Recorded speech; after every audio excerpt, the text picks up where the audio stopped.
Hello friends, तो कैसे हैं आप। उम्मीद है सब बढ़िया होगा। क्या हो अगर जब कभी आप सो के उठो और आपके घर में रोजाना यूज करी हुई चीजें बोलने लगे आपसे और आपसे ये बताने लगे कि आप मुझे कैसे यूज करते हो, तो आपके ऊपर क्या बीतेगी। पर इससे पहले आप इस चैनल को लाइक और सब्सक्राइब कर दीजिए। लाइक तो फिलहाल कर ही दिया करो। तो मूवी शुरू करते हैं। हम देखते हैं एक जैन नाम का चोर म्यूजियम में एंटिक चीजें चुराता है। एंटिक चीजों में ज्यादातर वो मूर्तियाँ चुराता है। जैन एक मूर्ति चुराता है। वो मूर्ति मंकी किंग की होती है और उस मंकी किंग की मूर्ति से सालों की आस्था जुड़ी है और इतिहास की कहानी ये बताती है जिसने ये मूर्ति चुराने की हिम्मत करी है वो किसी न किसी तरीके से बर्बाद या पागल हो जाता है। जैन ने भी ये गलती कर दिया है। जैन ने जो आज तक मूर्तियाँ चुराई है वो एक डीलर को बेच देता है, पर वो मूर्ति नहीं देता जो उसने हाल में चुराई है, मंकी किंग की मूर्ति। फिर वो डीलर एक और डीलर के पास जाता है, उसका नाम एडम होता है। एडम को वो मूर्ति चाहिए जो अभी जैन के पास है। एडम अपने डीलर से बोलता है वो सभी चीजें हैं पर वो मूर्ति नहीं है जो मुझे चाहिए। सीन शिफ्ट होता है। हम देखते हैं जैन कहीं जा रहा होता है अपनी गाड़ी से। जैन देखता है कि ढलाव में एक गाड़ी खड़ी है और वो बैक रिवर्स होने लगी है। जैन अपनी गाड़ी से उतर के उस गाड़ी को रोकने लगता है और वो गाड़ी रोक भी लेता है। जैन जब उस ड्राइवर के पास जाता है उतने में जैन के ऊपर एक बिजली गिरती है और जैन बेहोश हो जाता है। जैन अपने सपने में देखता है जैन को उसके प्रिंसिपल उसको पनिश करते हैं चोरी करने के लिए। दरअसल जैन ने वो चोरी नहीं करी थी, जैन के फ्रेंडों ने वो चोरी करी थी, पर नाम जैन का लगा दिया गया था। उस दिन जैन की बहुत ज्यादा बदनामी हुई थी। जैन ऊपर चिल्लाता है आकाश में और बोलता है अगर मैंने चोरी करी हो तो मेरे ऊपर बिजली गिर जाए। ये बोलते साथ जैन की आंखें खुलती है। जैन एक सपना देख रहा था। वो सपने में अपना बचपन याद कर रहा था कि उसके साथ क्या हुआ था। जैन फिर अपना हाथ देखता है तो हाथ में उसकी लाल नसें आ जाती हैं, पर जैन इस सब को इग्नोर करके अपनी फ्रिज खोलता है और देख के चौंक जाता है। जैन को अपनी फ्रिज में एक फेस दिखता है। फिर वो फ्रिज बंद करके फिर से खोलता है पर ऐसा कुछ नहीं था। फिर वो सामान लेके खाने लगता है। फिर जैन जाता है टॉयलेट करने। जैन टॉयलेट करते समय देखता है कि उसका टॉयलेट एक इंसान बन गया है और उससे वो बात करने लगा है। जैन फिर से पलट के देखता है तो उसको वो नॉर्मल दिखने लगा है। जैन फिर अपने सोफे की तरफ देखता है तो वो भी एक इंसान बन जाता है। फिर वो बिल्ली की तरफ अपने देखता है तो बिल्ला बोलता है तू अकेला है ठीक है, पर मेरे लिए एक बिल्ली ला दे, जिंदगी अब अकेले नहीं कटती मेरे भाई। जैन ये सब सुन के सोच रहा होता है क्या वो एक सपना देख रहा है, अभी भी वो सो रहा है शायद। पर जैन रियलाइज करता है कि वो कोई सपना नहीं है। फिर जैन देखता है कि उसके पौधे, उसकी फ्रिज सभी उससे बात कर रहे होते हैं। जैन काफी डर जाता है और उस मूर्ति को लेके उस घर से बाहर निकलता है। जैन जैसे अपने कार के पास पहुंचता है तो कार के ऊपर एक आदमी पेशाब कर रहा होता है। जैन उसको बहुत डांटता है कि तुम ये क्या कर रहे हो मेरी गाड़ी में, पर वो कोई इंसान नहीं, वो एक कुत्ता था। जैन फिर उस कुत्ते को भगा के अपनी गाड़ी उठाता है और वहाँ तेजी से निकलता है। जैन जब अपनी गाड़ी चला रहा होता है तो गाड़ी भी एक इंसान में बदल जाती है और वो बोलता है मैं बहुत बुढ़ा हो चुका हूँ, मुझे धीमा चलाओ। जैन घबरा के उस गाड़ी से बाहर निकल जाता है और समुंदर के सामने जो बेंच पड़ी होती है उस बेंच में बैठ जाता है। जैन फिर वो मूर्ति देखता है तो मूर्ति ही बोलती है तुमने चुरा के मुझे अच्छा नहीं किया। फिर वो देखता है बगल में उसके एक इंसान बैठा है। दरअसल वो इंसान नहीं, वो बेंच होती है। वो बोलती है तुमने इस मूर्ति को चुरा के अच्छा नहीं किया। जैन को लगता है कि उसके दिमाग में कोई केमिकल लोचा हो गया है। वो जाता है डॉक्टर के पास। दरअसल वो प्रिंसिपल और कोई नहीं, बचपने में जिसने जैन को पनिश किया था वही वो डॉक्टर होता है। तो वो जैन को चिल्लाने लगता है और बोलता है तुम यहाँ क्यों आए हो। जैन बोलता है उस डॉक्टर से मुझसे बेजान चीजें बात कर रही हैं, जैसे कि बिल्ली हो गई, सोफा हो गया, फ्रिज हो गई, वॉशरूम हो गया। पर जैन की ये बात नहीं मान रहा होता है डॉक्टर। उतने में जैन देखता है कि वो कंप्यूटर भी एक आदमी बन गया और उसके पास आके बैठ जाता है। डॉक्टर पूछता है अच्छा चलो ठीक है, मैंने मान लिया कि तुमसे सब बात कर रहे हैं, अच्छा बताओ मैं कंप्यूटर में क्या कर रहा था। तो जैन बोलता है तुम्हारे कंप्यूटर ने सारी पोल खोल दिया है, तुम यहाँ डॉक्टरी नहीं फोन फिल्में देख रहे हो। जैन की ये बात सुन के डॉक्टर घबरा जाता है और अपना सिस्टम पकड़ने लगता है कि नहीं मेरा सिस्टम मत देखो। जैन फिर वहाँ से निकलता है पर डॉक्टर पीछे से बोलता है तुम्हें अपने दिमाग को किसी डॉक्टर को दिखाना चाहिए। जैन जब वहाँ से बाहर जाने लगता है तो उसको बचपने की फ्रेंड केओमी मिलती है। दरअसल केओमी वो लड़की है जो जैन के साथ बचपन में पढ़ती थी और जैन केओमी को बहुत ज्यादा पसंद करता था, पर जैन कभी उसको बता नहीं पाया। जैन केओमी से बोलता है क्या कोई ऐसी बीमारी है जिससे इंसान मरी हुई चीजों पे और बेजान चीजों से बात करने लगे। तो केओमी हंसते हुए अपना एक विजिटिंग कार्ड देती है और बोलती है मुझसे दोबारा मिलो। तो जैन वहाँ से निकल जाता है अपनी गाड़ी से। जैन देखता है कि उस गाड़ी में एक बूढ़ा आदमी बैठा है। दरअसल वो कोई बूढ़ा आदमी नहीं, वो गाड़ी ही है। तो वो उस इंसान से बात करने लगता है और बोलता है क्या मैं बता दूं। वो आदमी बोलता है मुझसे कोई मतलब नहीं और फिर वो गाड़ी बंद हो जाती है। जैन फिर उस गाड़ी से उतरते हुए अपने अपने गाड़ी की डिग्गी खोलता है और वहाँ एक बहुत बड़ा ब्लास्ट होता है। जेन को तो कोई चोट नहीं आती। जेन भाग के उस बैग के पास जाता है जिसमें वो मूर्ति रखी है। जेन देखता है कि मूर्ति को कुछ नहीं हुआ। जेन की नजर ऊपर होती है तो वो देखता है मूर्ति एक इंसान बन गई और वो बोलती है तुम अपनी सारी चोरी की चीजें वापस कर दो और तुम्हारी ये बीमारी सही हो जाएगी। तब वो जेन एक मैकेनिक को बुलाता है और मैकेनिक को अपनी गाड़ी दिखाता है। मैकेनिक बोलता है अब इस गाड़ी का राम राम सत्य हो गया है, इसको तुम कबाड़ में ही बेच दो तो ही बेहतर है। फिर वो मैकेनिक उस गाड़ी को लेके वहाँ से चला जाता है। जेन देखता है कि जमीन में एक मुखौटा पड़ा है और वो मुखौटा बोल रहा है। जेन उस मुखौटे को उठाता है तो मुखौटा बोलता है 4 चोर एक गहनों की दुकान में बहुत बड़ी चोरी करने जा रहे हैं। फिर हम देखते हैं कार से 4 चोर गहनों की दुकान में चोरी करने जा रहे हैं, पर उनमें से एक का मुखौटा गिर चुका है। फिर वो एक लड़की को उठा लेते हैं और उसके ड्रेस से अपना फेस कवर करके उस ज्वेलरी शॉप को लूटने अंदर चले जाते हैं। और जैसे वो अंदर जाते हैं वहाँ वो देखते हैं कि बहुत से पुलिस वाले उनका इंतजार कर रहे हैं। दरअसल जेन ने चोरी से पहले पुलिस वालों को बता दिया था कि इस ज्वेलरी शॉप में चोरी होने वाली है और वो पुलिस वाले वहाँ तैनात हो गए थे और उन चोरों को पकड़ लिया जाता है। फिर वो पुलिस वाले जेन से पूछते हैं तुम्हें उस चोरी के बारे में कैसे मालूम? तो जेन बोलता है मुझे एक मुखौटे ने बताया। तो वो पुलिस वाले बोलते हैं पीके है क्या? जेन उनकी बात सुनता रहता है और फिर जेन उस पुलिस वाले के टेबल से बात करता है। जेन उन पुलिस वालों के राज खोलने लगता है। पुलिस वाला बोलता है क्या तुम्हारा कोई अपना है? उसको तुरंत बुलाओ और तुम तुरंत यहाँ से जाओ। जेन क्योमी को मिलाता है फोन। क्योमी वहाँ आती है तो पुलिस वाला बोलता है ये जो आदमी है क्या मेंटल है? तो क्योमी बोलती है नहीं ये मेंटल नहीं ये पीके है। तो पुलिस वाला समझ जाता है अरे ये तो बेवकूफ है, इसको जाने दो। जेन क्योमी के साथ आके एक बीच में बैठता है और क्योमी को सारी बात बताता है जो उसके साथ बीत रही है और ये भी बताता है मैं बेजान चीजों से बात भी कर सकता हूँ। क्योमी पहले तो हंसती है फिर बोलती है तुम ठीक हो जाओगे, परेशान मत हो। फिर हम देखते हैं क्योमी वहाँ से चली जाती है और उसके पीछे जेन भी आने लगता है। जेन उस टेबल से जैसे उठता है वैसे उस टेबल में एक बिजली गिरती है। उस टेबल में जो इंसान बना हुआ था वो उसके पीछे लग जाता है और वो बोलता है तुम्हारी वजह से मेरे ऊपर बिजली गिरी, तुम मेरे ऊपर ना बैठते तो मेरा हाल सही होता, तुम्हारे बैठने से मेरा हाल तो देखो, मैं तो बीच से टूट गया हूँ। अगले दिन जेन म्यूजियम जाता है वो मूर्ति रखने। वो मूर्ति से बना इंसान बोलता है कि तुम ऐसा क्यों कर रहे हो? तो जेन बोलता है सब ठीक हो जाएगा इस वजह से मैं कर रहा हूँ। तो मूर्ति बना इंसान बोलता है तुम अपने फायदे के लिए कर रहे हो ना कि किसी भलाई के लिए। जेन उस मूर्ति की बात सुन के इग्नोर कर देता है और उस मूर्ति को रख के वहाँ चला जाता है। सीन शिफ्ट होता है। वो मूर्ति वाले डीलर के पास एडम आता है और बोलता है चोर कितनी शराफत से वो मूर्ति वापस रख के चला गया उस म्यूजियम में और वो मूर्ति मुझे चाहिए। एडम उस डीलर के ऊपर दबाव डालने लगा है। दरअसल उस डीलर ने आधे पैसे ले लिया है उस मूर्ति के, तो वो राजी हो जाता है चुराने के लिए। सीन शिफ्ट होता है। हम देखते हैं क्योमी अपने पूरे स्टाफ के साथ जेन का केस डिस्कस कर रही है और बताती है क्या इस बीमारी का कोई क्योर है? वो सभी डॉक्टर बोलते हैं शायद जेन जानबूझ के कर रहा है तुम्हारे करीब आने के लिए। पर वहाँ एक और इंसान था जो क्योमी का भरोसा कर रहा था। वो कोई और नहीं वो प्रिंसिपल था। दरअसल जेन उस प्रिंसिपल की सारी पोल खोल चुका था। इस वजह से वो सोच रहा था कि जेन का पूरा इलाज हो जाए तो वो किसी की कभी पोल नहीं खोल पाएगा। सीन शिफ्ट होता है। हम देखते हैं जेन एक किताब लेके मंदिर की तरफ जा रहा है। दरअसल जेन ने एक किताब चुराई थी मंदिर से। अब जेन को वो किताब वापस करनी है। जेन ऊपर से देखता है तो वहाँ बहुत से कुंफू मास्टर प्रैक्टिस कर रहे हैं, पर वो कुंफू मास्टर नहीं होते, वो तो मूर्तियाँ थी जो जेन को जिंदा दिख रही थी। जेन फिर एक बूढ़े इंसान के पास जाता है और वो किताब वापस करता है। वो बूढ़ा इंसान जेन से बोलता है तुमने बहुत अच्छा काम किया, तुमने ये धार्मिक किताब वापस करके हम पे बहुत बड़ा उपकार किया है, ईश्वर तुमको हमेशा खुश रखे। ये दुआएं देख के जेन वहाँ से चला जाता है। अगले दिन हम देखते हैं क्योमी और जेन एक पार्क में आते हैं। क्योमी उसके ऊपर एक्सपेरिमेंट करना चाहती है। वो उसको एक हेलमेट पहना देती है और क्योमी बोलती है तुम्हारे ऊपर फिर से एक बिजली गिरेगी और तुम्हारा शॉर्ट सर्किट वो सही हो जाएगा। चाइना का माल आखिर चाइना ही वाले जाने, कैसे आदमी एक्सपेरिमेंट करता है दूसरे इंसान के ऊपर। पर इतनी तो अकल जेन के पास थी कि उसको पता था कि मेरे सर पे बिजली गिरी तो मैं सही तो नहीं हूँगा, पर यहाँ से सिधार जाऊंगा परलोक। जेन अपने सर पे बिजली नहीं गिरने देता और ये एक्सपेरिमेंट फेल हो जाता है। क्योमी और जेन वहाँ से जाने लगते हैं तो जेन उससे शुक्रिया बोलता है तुम ही थी जिसने मेरे ऊपर भरोसा किया था कि मैंने चोरी नहीं की। पर हाँ तुम्हारे पास तो एक पीला छाता था, वो कहाँ गया? गाड़ी में बैठते हुए क्योमी बताती है मेरे पास जो पीला छाता था वो एक कुत्ते ने मुझसे चुरा लिया। जेन फिर ये बात सोचता है कि छाता तो उसी ने चुराया था और छाता उसकी तरफ देखता है। फिर जेन छाते से बात करने की कोशिश करता है पर कोई बात नहीं होती। फिर हम देखते हैं जेन एक लॉक खोल के पेंटिंग निकालता है है वो पेंटिंग और कोई नहीं मोनालिसा की थी। फिर जेन वो पेंटिंग लेके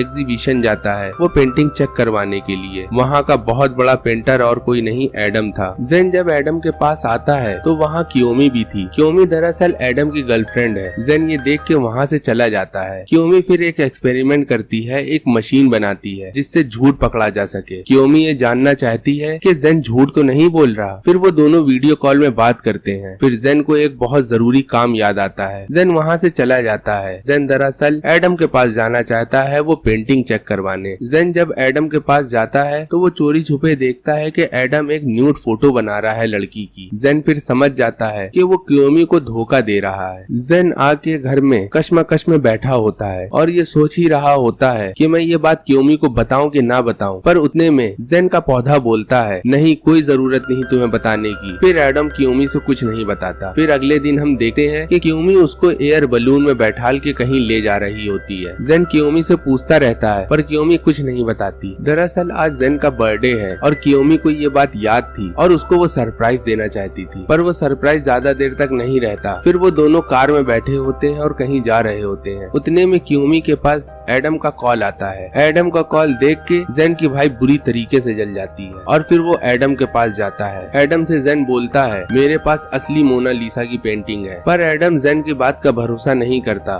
जेन फिर उसके मोबाइल की तरफ देखता है और उसकी जितनी भी गर्लफ्रेंड है उसको मैसेज करवा देता है और वो सभी गर्लफ्रेंड एडम की आती हैं और एडम की भाई ऐसी कुटाई करती हैं कि एडम एक तकिया बन जाता है। और फिर वहाँ कियोमी भी आ जाती है और कियोमी को भी बड़ा अफसोस होता है कि उसका बॉयफ्रेंड उसको हमेशा से धोखा दे रहा है। सीन शिफ्ट होता है। हम देखते हैं क्लब में कियोमी और जेन दोनों आपस में गम भुलाते हैं और बहुत ज्यादा टल्ली होके वहाँ से निकलते हैं। फिर वो पहुँचते हैं जेन के घर। जेन घर में आता है तो वो पीला छाता छुपा देता है और आके कियोमी के साथ पूरी रात मूवी देखता है। और ऐसे ही काफी दिन बीत जाते हैं। एडम फिर अपना मोबाइल लेके डॉक्टर के पास जाता है और बोलता है मैं काफी दिन से जेन का पीछा कर रहा हूँ और मैंने देखा अपने घर में लगे सीसीटीवी कैमरे की फुटेज में जेन मेरे मोबाइल से बात कर रहा है और उसने मोबाइल से पासवर्ड लेके मेरी सभी गर्लफ्रेंडों को कॉल कर दिया और मैसेज कर दिया। इस वजह से मेरे ऊपर तो भाई आफत आ गई थी और मैं काफी दिन से जेन का पीछा कर रहा हूँ और मुझे पता चला है जेन बेजान चीजों से बात कर सका है। वो डॉक्टर एडम की बात सुनता है और सभी की तरह वो भी हंसने लगा है। वो बोलता है ऐसा कुछ नहीं है। जेन वो पीला छाता घर के हर कोने में छुपा रहा होता है पर हर कोना जेन से बोलता है वो छाता कियोमी को वापस कर दो, वो उसके माँ की आखिरी निशानी थी। जेन ये सबको इग्नोर करते हुए वहाँ से निकल जाता है। जेन जाता है अपनी सबसे पुरानी कार को देखने। अब वो क्रैश होने जा रही थी। जेन जब उस गाड़ी को देख रहा होता है तभी उस गाड़ी का बूढ़ा आदमी जेन से बोलता है मैं जानबूझ के हमेशा उस समय खराब होता था जब तुम भागने की कोशिश करते थे। मैं चाहता था कि तुम चोरी मत करो। बूढ़े आदमी की ये बात सुन के जेन बहुत ज्यादा इमोशनल हो जाता है और फिर वो दोनों आखिरी विदाई लेते हैं। वो दोनों गले मिलते हैं। उतने में वो गाड़ी क्रैश हो जाती है और वो बूढ़ा आदमी जाते हुए गायब हो जाता है। जेन बड़े अफसोस में कियोमी के पास जाता है और बोलता है मेरे पास ऐसी ऐसी शक्ति है, मैं मुर्दा और बेजान चीजों से बात कर सकता हूँ। फिर वो छाता निकाल के कियोमी को देता है। कियोमी पर उसकी बात का भरोसा नहीं कर रही होती और कियोमी बोलती है लो इस छाते से ये पूछो मेरी माँ की आखिरी शब्द क्या थे। पर वो छाता इंसानी रूप नहीं लेता और उसके पास कोई जवाब नहीं होता। कियोमी अपना छाता लेके निराश होके वहाँ से चली जाती है। जेन भी अपने घर आ जाता है। जेन अपने हाथों को देखता है तो उसके हाथ की लाल रेखा वो खत्म हो चुकी है। दरअसल जेन ने अपने बुरे काम सब छोड़ दिए थे और जो किए थे उसको सही कर दिया था। उतने में वो डीलर का फोन आता है और वो डीलर बोलता है तुम्हें मेरा एक काम करना होगा, अगर तुमने काम नहीं किया तो कियोमी को तुम दोबारा नहीं देख पाओगे। ये बात सुन के जेन वहाँ बहुत तेज आता है और वो डीलर बोलता है जेन से तुम्हें इस लॉकर को पूछ के इसका पासवर्ड पता करना है और इस तिजोरी के अंदर बहुत कीमती चीजें हैं। तुमने इस तिजोरी का पासवर्ड अगर नहीं पता किया तो बात शीशे की तरह साफ है। तुम पासवर्ड नहीं बता पाओगे तो मैं कियोमी को मार दूंगा। जेन अपने हाथ की नस देखता है। वो नस अब जा चुकी है। दरअसल उस नस की वजह से ही उसकी शक्तियाँ थी। वो दरअसल एक टाइम था और वो टाइम अब पूरा हो चुका है। जेन के पास अब कोई शक्ति नहीं। वो उस डीलर से भी बोलता है कि मेरे पास अब वो शक्ति नहीं बची कि मैं इस तिजोरी से बात कर सकूं। फिर वो गन कियोमी की तरफ तान देता है पर जेन उस गन को अपने माथे में लगाता है और बोलता है मुझे मार दो, पर मेरे पास वो शक्ति नहीं है। उतने में हम देखते हैं वहाँ पुलिस की रेड पड़ जाती है और वो सभी लोगों को पुलिस पकड़ लेती है और फिर वो पुलिस उन लोगों को पकड़ के लॉकअप में डाल देती है। सीन शिफ्ट होता है। हम देखते हैं बारिश हो रही है और उस बारिश में जेन भीग रहा रहा है। बगल में क्यूमी आती है,